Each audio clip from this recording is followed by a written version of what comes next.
Good evening, this is Diana Sescolini, and this is Chapter 7 lecture video. Chapter 7 is Accounting for Cash.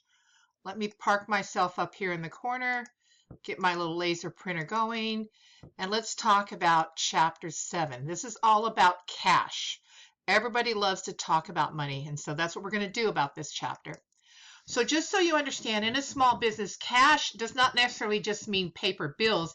It could be coins, it could be anything in a checking account. It's any money received from customers in the form of checks, money orders, or cashier's check. So cash plays such a big role in any business. It's very important to make sure that it's managed and controlled to the best of your ability. Cash is the one asset that you can guarantee will walk away given the opportunity. And so what we've actually do is we've come up with internal controls on we talk about internal controls on how to set up procedures to actually control cash. If you have a small business and you do a lot of cash stuff, whoever receives the cash should not be the one going to the bank. So you set different procedures up for different people. All cash received, first of all, you should put it in the bank on a daily basis, and don't always go at the exact same time every day. Have different people go. But whoever receives the payments should also not be the one making the deposits, okay? So you should separate those duties. First thing we're going to talk about is how to use a checking account. Now, I know this may sound very simple, basic thing, but believe it or not, people don't understand. They don't even know how to write a check sometime. So this is real important. So, and I'm going to skip over this page, which talks about the USA Patriot Act. So basically, every person that opens a bank account has to have a clear identification of who they are. And each person that is supposed to sign checks has to complete a signature card. So if you're an owner of a business or there's two of you and you both want the ability to sign the checks, you actually have to fill a signature card out on file at the bank. And it could possibly look like this. Okay, this is just an example of a signature card. So that when a check actually comes in with your signature on, it can be compared to what's on file.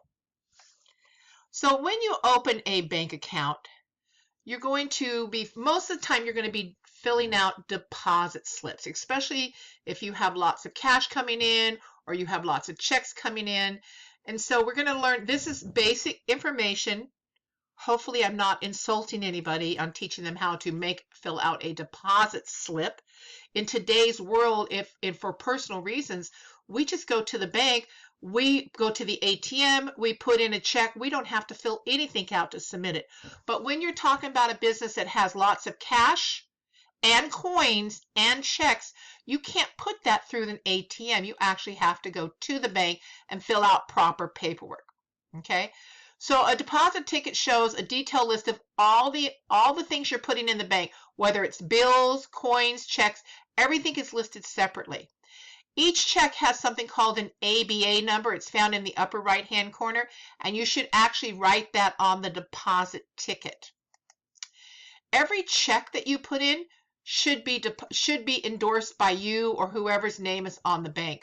Most of the time, businesses actually have a stamp that they could just stamp on there.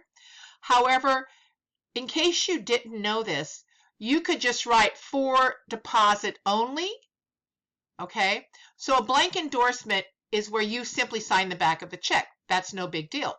But a restrictive endorsement is for deposit or for deposit only. And so what a restrictive endorsement means, you can only deposit this check and you can't get money back. So I make it a habit of just write for deposit only on all my checks so that I know that they're only going into my account and nobody can take money back. Okay, so these are endorsements. So I'm going to stop here for this chapter 7, and after this, on the next video, we'll be talking about ATMs and other things that we need to know for this chapter.